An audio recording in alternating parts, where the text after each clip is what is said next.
Thank you, and we are there to support you. Asante sana. Thank you so much, Dr. Emmanuel Nwas.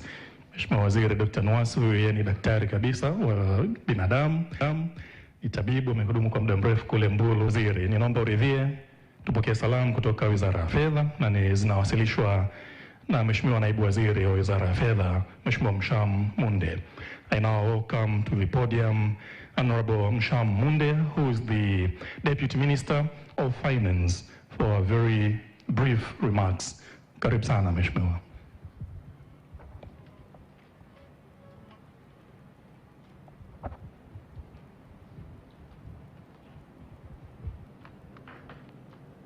As it was introduced, I am Engineer Msham Ali Munde. I'm the Deputy Minister of Finance. I'm here to deliver a brief speech that has been given me by the Minister of Finance, Honorable Ambassador Musa Omar Hamis. Honorable Guest of Honor, distinguished investors, development partners, senior government officials, ladies and gentlemen, good afternoon. It is my honor and privilege to address you today on a matter of strategic importance to the government of the United Republic of Tanzania, the development of domestic and regional manufacturing capacity for health-related supplies and the role of public-private partnership, PPP, in realizing this objective. Honorable Guest of Honor, the COVID-19 pandemic and other global disruptions provided a clear lesson to us that health security medical supplies are vulnerable to external shocks, supply disruptions, and foreign exchange pressures. Tanzania has therefore made a deliberate policy choice to strengthen local production of pharmaceuticals, medical devices, diagnostics, and other health commodities.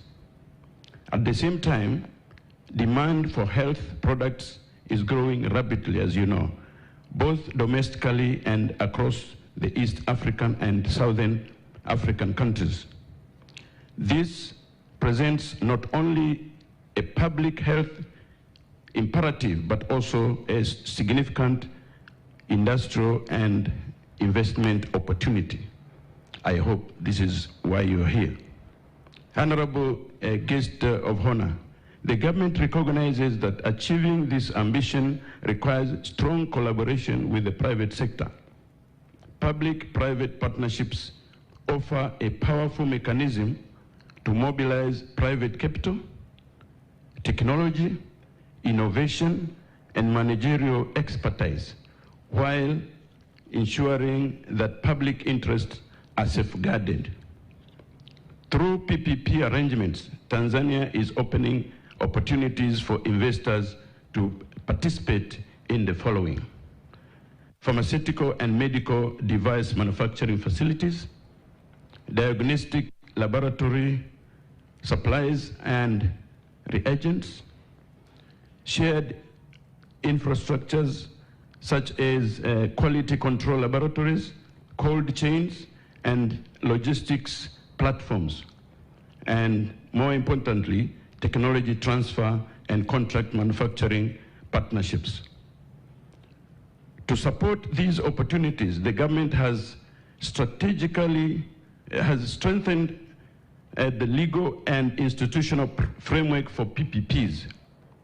As you all know, PPP has been a nightmare for quite a while, and this is why PPP projects are not many.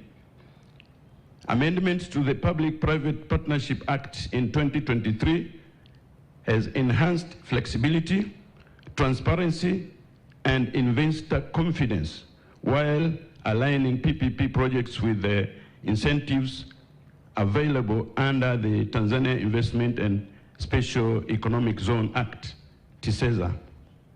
Honorable Guest of Honor, we are equally committed to ensuring that Tanzania remains a competitive and attractive investment destination.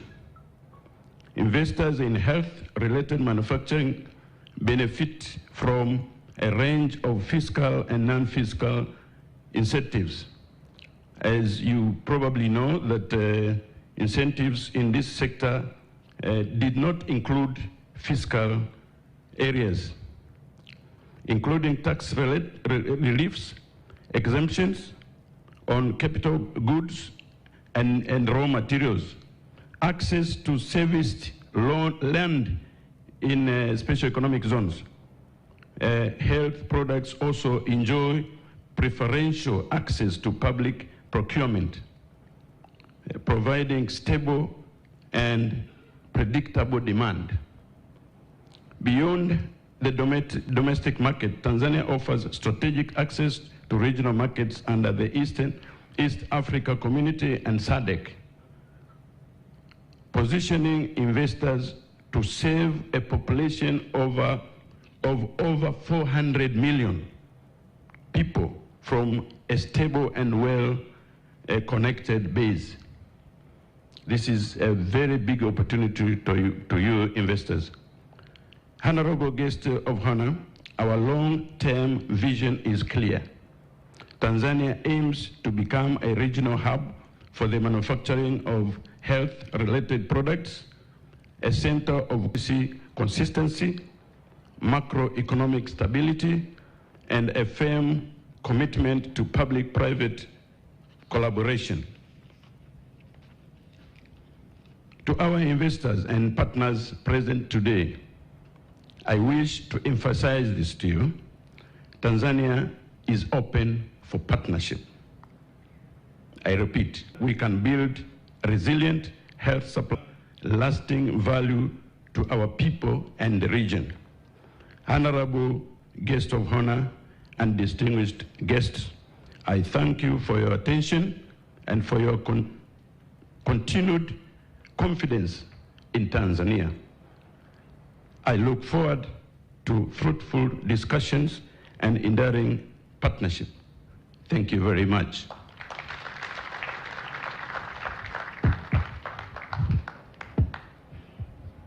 Asante sana, Mhandisi Mshamali Munde. Let's again join our hands together for him. Thank you so much. And now, Honorable Mohamed Mchengerwa, after this very first round of greetings from various groups, allow now me to welcome before you entertainment from Rishon Poto and the band. Mjomba Band, welcome on stage for the prepared entertainment for today's event. Asante sana. Karibu sana, tuwapige makofi mengi sana Mjomba Band wakati unakuja.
value of life in number of years,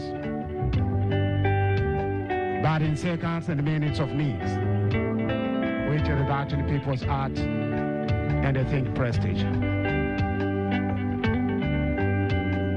Maisha hatuyahesabu kwa karne na miaka. Ni matendo ya wajibu sekunde ama dakika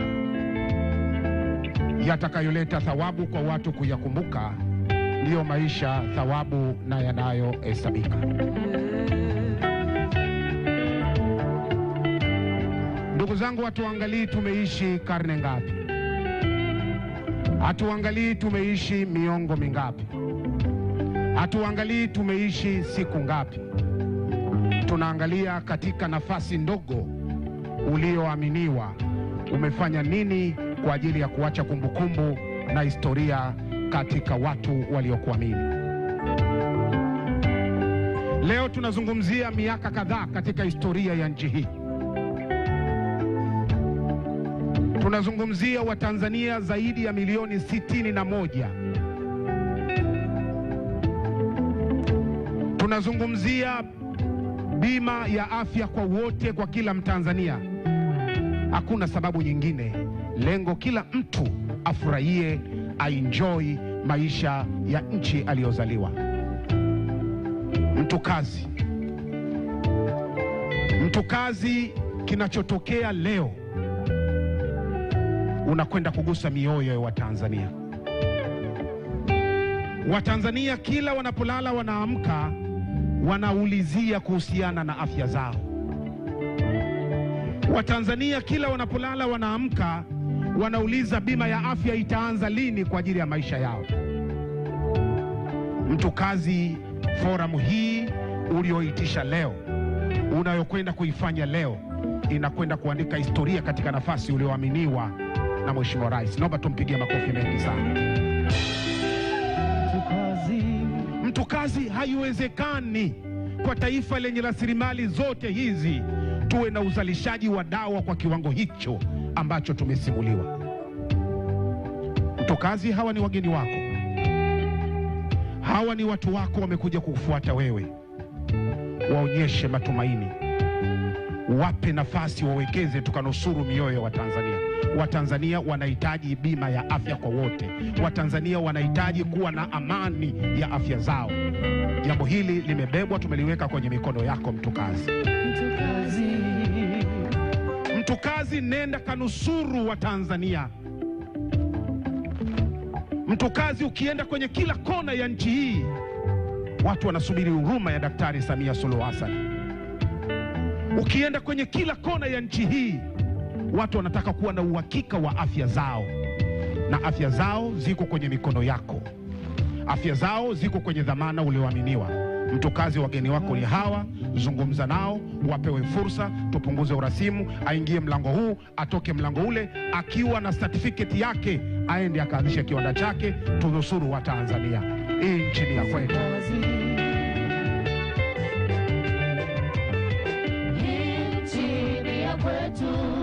Hakuna kuijenga bali ni mimi na wewe. Wawekezaji, tupige kofi moja moja. Nchi ya kwetu. Hakuna kuijenga bali ni mimi na wewe. Imba kimoyo moja, imba kimoyo. Kizalendo. Uwe mmoja wao. Uwe mmoja wao. Uwe mmoja wao. Uwe mmoja wao. Hii ni Tanzania yetu. Nchi ya kwetu. Hakuna kuijenga bali ni mimi na wewe. Nchi ya kwetu. Hakuna kuijenga bali ni mimi na wewe. Uwe moyo wa kizalendo. Uwe mmoja wao. Uwe mmoja.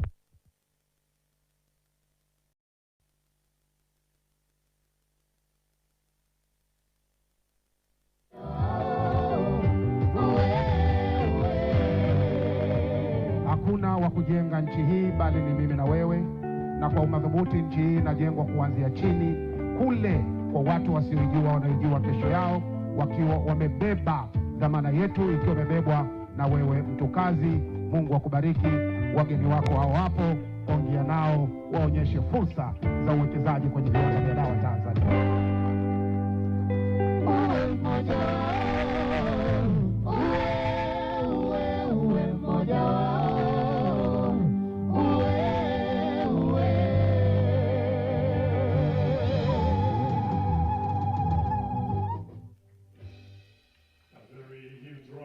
Na mtazamaji wa TBC1 umetoka kusikiliza burudani hiyo kutoka kwa bendi ya Mjomba. Ni jukwaa la uwekezaji katika uzalishaji wa dawa Tanzania. Jukwaa hili linalofanyika Posta jijini Dar es Salaam likiwa limewakutanisha wawekezaji katika sekta ya afya katika sekta ya afya kutoka nje na ndani ya nchi. Wawekezaji kutoka nchi mbalimbali ikiwemo Rwanda, Burundi, Kenya na nchi zingine wako hapa kwa ajili ya kujadili masuala mbalimbali kuhusu kuwekeza katika sekta ya afya hapa nchini. Na yamezungumzwa mengi kwamba milango ya uwekezaji katika sekta ya afya, hasa katika uzalishaji wa dawa hapa nchini, milango imefunguliwa. Nisizungumze mengi kwa sasa, tuendelee kusikiliza yale yanayozungumzwa katika ukumbi huu. Jina langu ni Saumu Mavura, utakuwa nami hapa,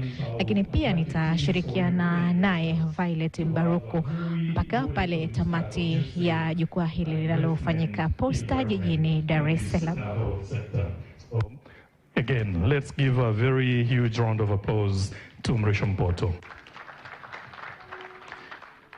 Na sasa Mheshimiwa Waziri, mara baada ya burudani hiyo na ambayo imetuhitimishia hatua ya kwanza ya salamu kutoka kwa makundi mbalimbali, niruhusu sasa nialike salamu kutoka kwa wizara kwa kifupi kabisa, na salamu ambazo ndizo zitatufungulia njia za wewe kuzungumza na hadhara hii. And now I cordially welcome to the podium the Permanent Secretary of the Ministry of Health, Dr. Saif Shakalage, who is going to do two things. One, to bring to you a few remarks from the Minister of Health, and the second task is to invite the guest of honor to speak before us today. Let's give a hand of... Thank you very much, Honorable Minister Mohamed Mchengerwa, Minister of Health, distinguished guests. I also appreciate and recognize people sitting on the high table, especially the Deputy Minister from Finance, Minister of Finance, representing Minister of Finance.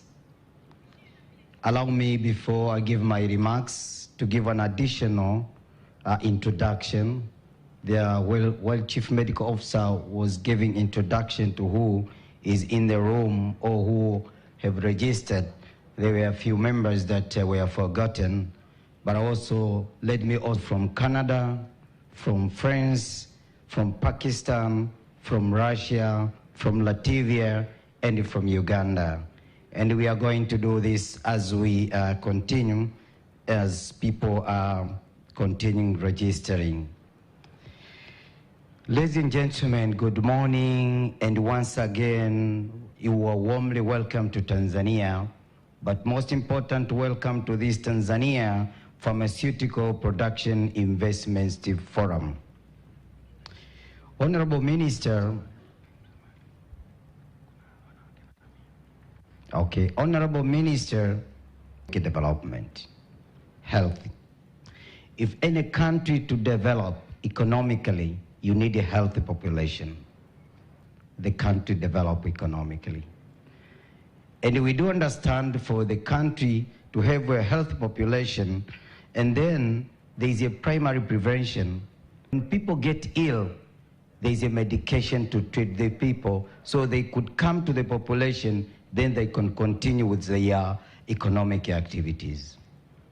And this forum now is where is the key, making sure that Hassan, who has heavily invested in the health sector, realize the importance of achieving self-sufficient in terms of pharmaceutical production in all aspects. We are talking medicine, but we are talking some of the devices that are also being used. Hence, the government of Tanzania has always encouraged the investment from both local and also from the international investors.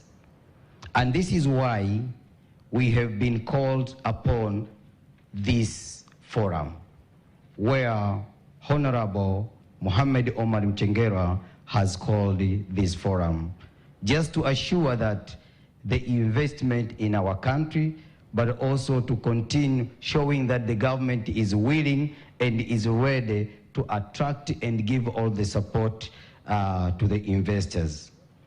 Honorable Minister, you on 23rd of December last year, 2025, you have formed and launched the pharmaceutical investment that is aiming to facilitate and accelerate. This was a task force that you formed on 23rd of December last year.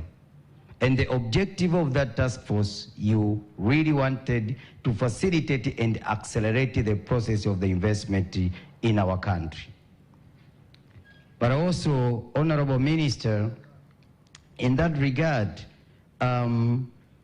you also on that day launched in our website the expression of interest for the investors who wanted to invest in our country. But also on the same day, 23rd, you instructed us that we organize to have this forum.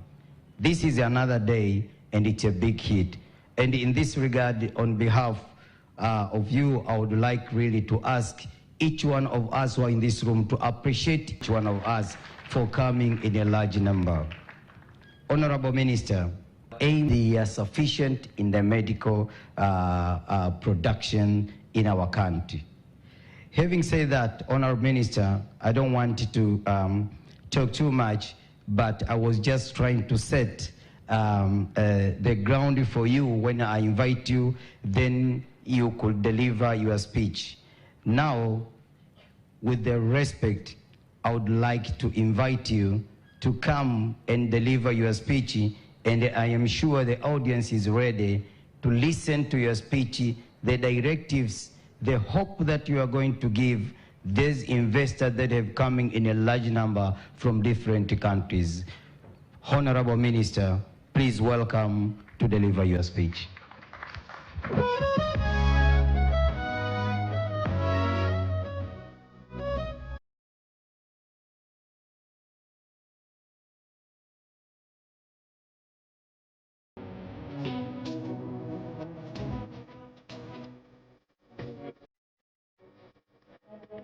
So stand up, please. Can we stand up as our honorable minister is coming to address us? Mtazamaji wa TBC 1, kama unavyoona jukwaa hili sasa limesimama kumkaribisha mgeni rasmi ambaye ni Waziri wa Afya Mohamed Mchengerwa kwa ajili ya kuhutubia na kuzungumza na hawa wawekezaji waliofika katika jukwaa hili ili kujadili masuala mbalimbali ya kuwekeza katika sekta hii ya afya, hasa katika viwanda vya dawa na vifaa tiba. Karibu sana Rufiji Finest. Okay. May we have a seat?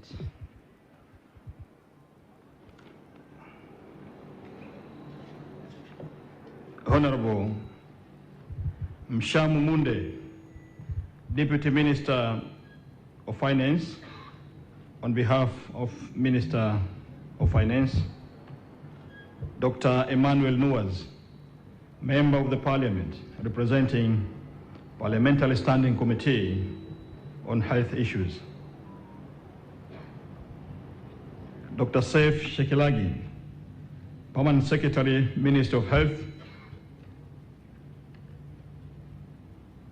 Bashiru Harun, Chairman of Tanzania Pharmaceutical Manufacturer Association in the country, Dr. Grace, Chief Medical Officer, members of the Pharmaceutical Investment Acceleration Task Force, prospective investors, and local pharmaceutical manufacturers, distinguished guests, media, ladies and gentlemen, I recognize as well the presence of Wanawake na Samia. I've heard they're here as well. Thank you very much. Good afternoon. Allow me to begin by thanking Almighty God for granting us this opportunity to gather here today in good faith, in good health. I also sincerely thank our Excellency Dr. Samia Suluhu Hassan, the President of the United Republic of Tanzania, for entrusting me with the responsibility of serving as a Minister of Health sector.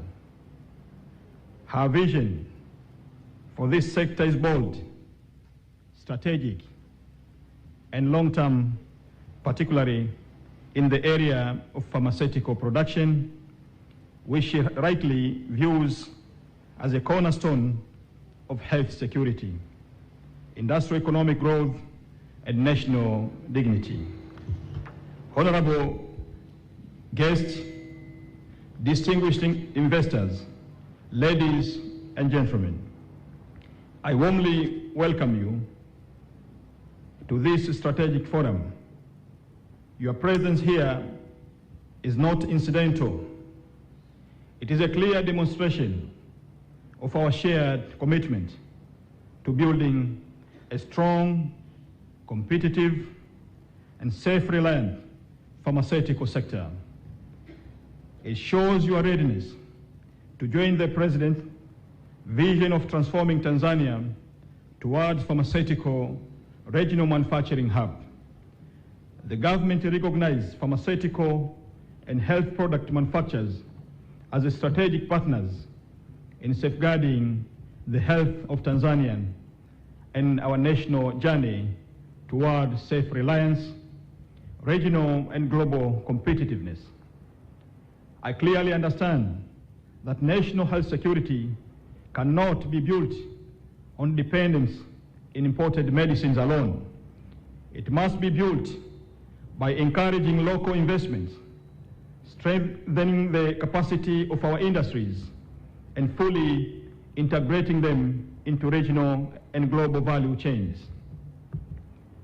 Honorable guests, distinguished investors, ladies and gentlemen, we have convened today with a specific purpose to create an open, honest, and practical dialogue between the government and investors to showcase pharmaceutical manufacturing investment opportunities in our country, highlight government incentives, regulatory pathways, and support mechanisms, and facilitate networking between investors, manufacturers, government, regulators, and development partners. It is a critical moment to align and tap the prevailing opportunities in the manufacturing sector. Honorable guests, distinguished investors, ladies and gentlemen, over the past years, Tanzania has made a significant progress in improving access to essential medicines and health commodities. We have strengthened regulatory systems, improved the procurement supply chains mechanisms, invested in health infrastructure, and doubled the health commodities budget. However, we also recognize the reliance on imported pharmaceutical products poses challenges to affordability, availability, and the long-term sustainability of the health service provision. I understand building pharmaceutical industry is not just an industrial project. It is a strategic investment in health, the economy of science, and Tanzania global standing. For this reason, the government has introduced the pharmaceutical acceleration strategy to facilitate and speed up all the processes. we recognize that the pharmaceutical sector cannot wait for slow conventional decision-making processes. Given its strategic importance to national health, economic growth, and security, the government has established fast-track mechanism to remove structural bottlenecks and accelerate investment decisions. Under this strategy, licensing, permits, land access, taxation, product registration, and infrastructure provision will be processed concurrently rather than sequentially. The goal is to provide serious investors with clear, predictable, and timely decisions.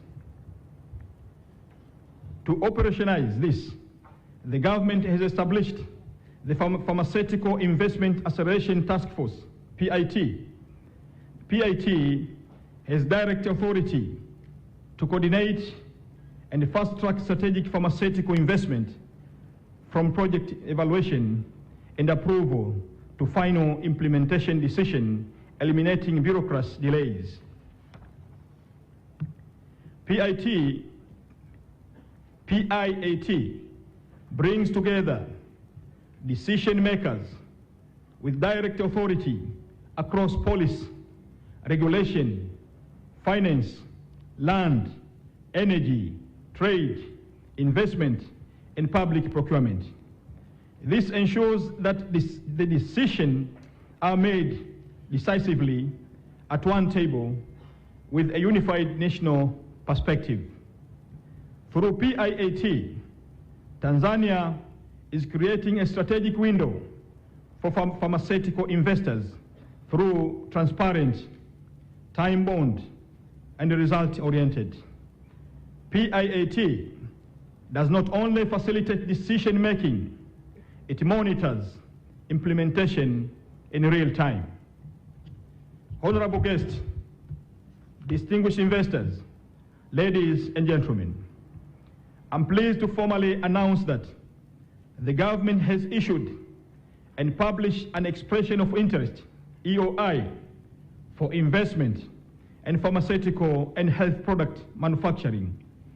The EOI aims at attract local and international investors, facilitate partnership between local manufacturers and global partners, mobilize capital, technology, and markets, and accelerate attainment of international standards, especially GMP and WHO PQ. The deadline for submission is March 2nd, 2026, underscoring our commitment to speed and take decisive action. Honorable guests, distinguished investors, ladies and gentlemen, allow me to outline the key national objective guiding the development of pharmaceutical manufacturing in our country. First, to build national health sovereignty and security. A country that produces its own medicine is better positioned to protect its citizens during health emergencies, natural disasters, or global supply chain disruptions.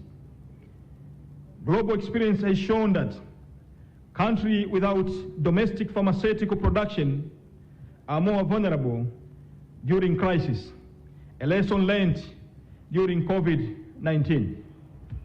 Second, to position Tanzania as a major pharmaceutical producer and exporter in Africa. Our vision goes beyond meeting domestic demand. We aim to establish Tanzania as a manufacturing export hub for Africa, East Africa, and SADC, and the entire continent as well. This will place Tanzania firmly on the global map as a contributor to regional and international health security. Third, to promote the production of modern, next-generation medicines. Advanced generics is not a matter of preference, it is a matter of necessity. The reality is that many medicines available in African markets are based on outdated technologies that have long suppressed in developed countries. Yet medical science is advancing rapidly, continuously, improving treatment quality, patient safety, and cost effectiveness. By establishing modern pharmaceutical industries, Tanzania can transition from being a passive recipient of outdated medicines to an active participant in global medical innovation. Advanced generics offer improved efficacy, better drug delivery systems, more accurate dosing, and fewer side effects. In simple terms, better science leads to better outcome for patients. Let us speak honestly and boldly. Africa, including Tanzania, has for too long been treated as a market for old generation medicine. While these medicines have a role, the world has moved forward, and too often we are left receiving what others no longer prioritize. Africa must no longer be the last destination for yesterday's medicine. This reality has reinforced the perception of Africa as a terminal market rather than an equal partner in medical advancement. As a result, patients frequently receive less effective treatments even as the disease evolves and demand therapies that are safer, more precise, and more effective. The disease does not still stand, and neither should the medicine we use to fight it. Worse still, reliance on imports has contributed to the circulation of substandard medicine products, medicine that do not meet quality specifications are not manufactured according to good practices. Our lack of stability throughout their shelf life, such products do not merely fail to heal, they actively endanger lives. The impact of Tanzanian lives is profound. Substandard medicine lead to treatment failure, prolonged illness, drug resistance, and preventable deaths. For patients, this means physical and psychological suffering. For families, endless financial burdens, and for the nation, lost productivity. These rising healthcare costs and erosion of public trust in health services. Poor quality medicine cost more than money, they cost lives. That is why strategy to promote modern pharmaceutical manufacturing, encourage advanced generics, and enforce international standards such as WHO, GMP, is not just an industrial agenda. It is a national decision to protect lives, improve healthcare quality, and permanently remove Tanzania from the cycle of dependence on outdated and poor quality medicines. This is not about factories alone. It is about dignity, safety, and the right of our people to world-class healthcare. Honorable guests, distinguished investors, ladies and gentlemen, as we all understand, global competitive pharmaceutical sector depends on coordinated action between the public and private sectors. The government is focused on putting in place the necessary infrastructure, aligning policy and regulation, and ensuring a stable and predictable market environment to support local pharmaceutical manufacturing.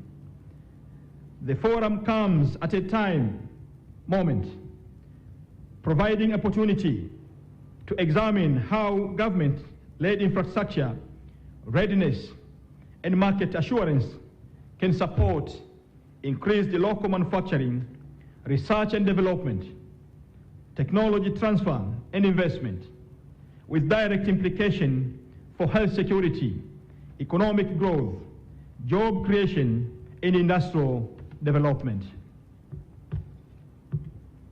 It is against this backdrop that I'm pleased to announce a major step in Tanzania pharmaceutical industrialization agenda, and this is the establishment of pharmaceutical manufacturing hub clusters at Mloganzila and Kibaha. These hubs are being developed as integrated ecosystems, bringing together manufacturers, regulators, research capacity, and logistic infrastructure in one coordinated platform. This cluster-based approach reflects proven global practice where pharmaceutical hubs have reduced production costs, accelerated the regulatory process, and enabled manufacturers to scale efficiently while meeting international quality standards. To support these ecosystems, I'm also announcing a $10 million a government-backed investment in a shared pharmaceutical laboratory facility, serving both clusters. This facility will provide advanced quality testing, bioequivalence studies, and regulatory support, shared manufacture that lowers entity barriers, shorten times to market, and strengthen compliance with WHO, PQ, and GMP requirements.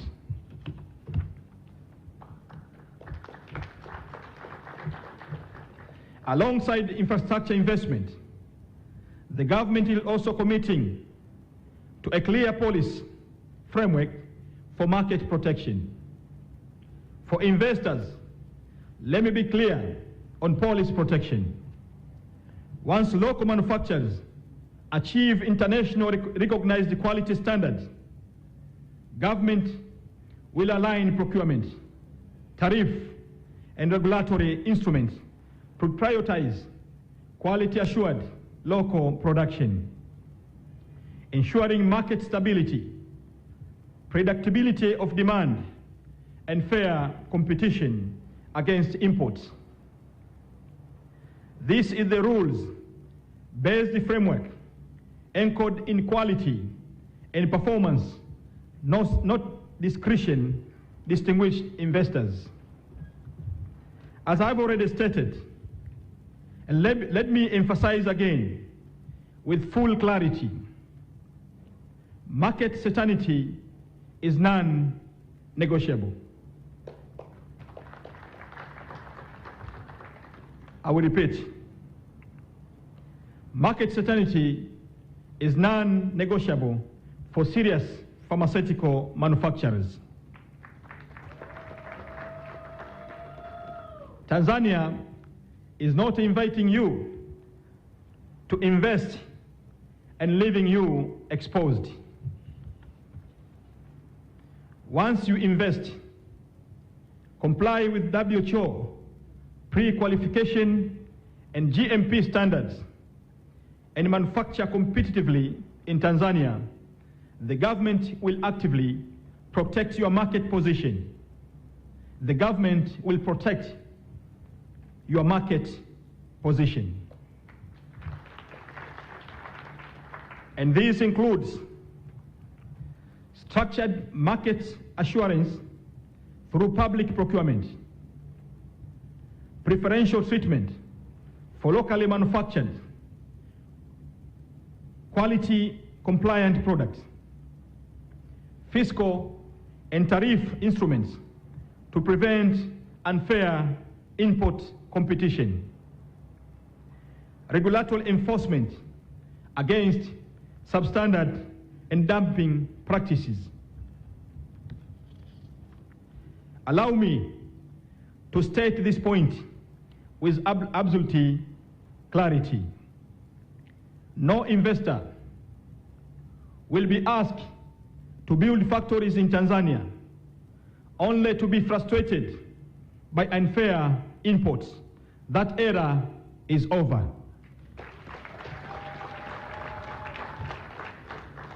I will repeat. No investor will be asked to build factories in our country only to be frustrated by unfair imports. That era is over.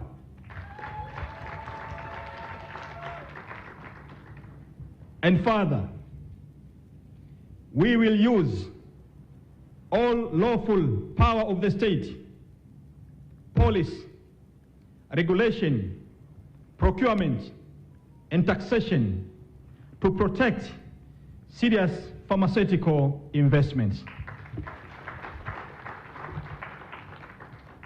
Importation will not be allowed to undermine, delay, or suffocate domestic manufacturing. Our ambition is simple: medicines made in Tanzania, trusted in Africa, and accepted globally. Therefore, our objective is clear: to make Tanzania a reliable, competitive manufacturing base for quality assured medicines, serving domestic demand while unlocking regional and international export markets.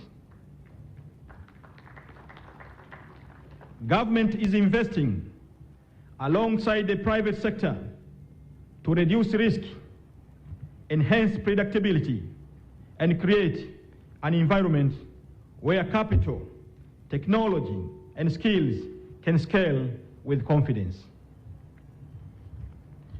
And this is not a pilot. It is a long-term industrial commitment. We invite you to partner with us.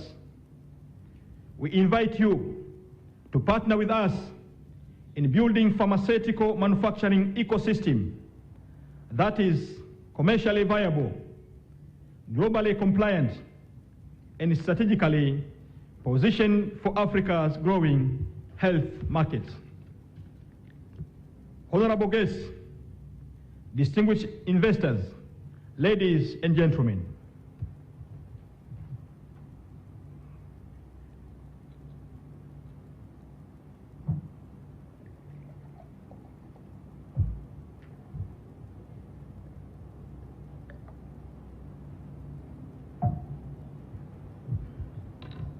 as I conclude, allow me to extend an invitation grounded in clarity, commitment, and confidence.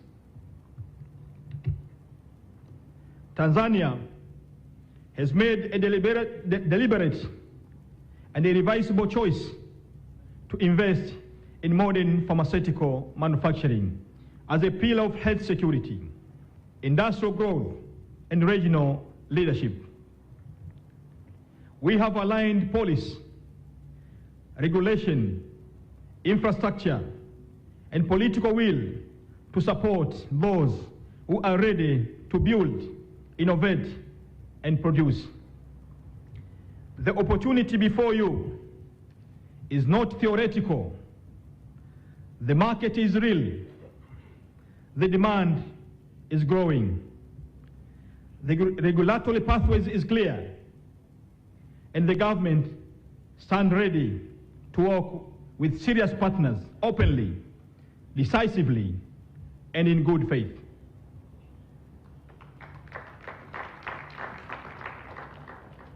This is an invitation to invest not only in factories, but in a system that values quality, certainty, and a long-term partnership.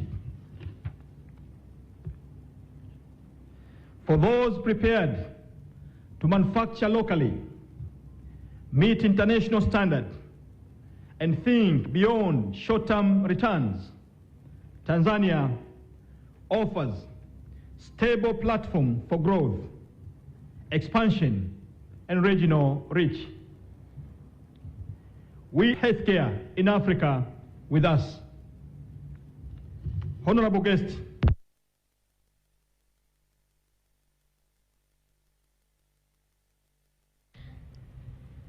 na mtazamaji wa TBC1 ni waziri wa afya huyo ambaye anaendelea kutoa hotuba yake kwa wawekezaji waliofika katika jukwaa hili la uwekezaji katika uzalishaji wa dawa na viwanda vyake hapa Tanzania. Jukwaa hili ni la kimkakati ambalo limeandaliwa na Wizara ya Afya kwa lengo la kuwakutanisha wadau mbalimbali ili kukuza sekta ya viwanda hapa nchini. Waziri wa Afya tayari anaendelea kutoa hotuba hii kwa hawa wawekezaji waliofika katika eneo hili. Tuendelee kumsikiliza.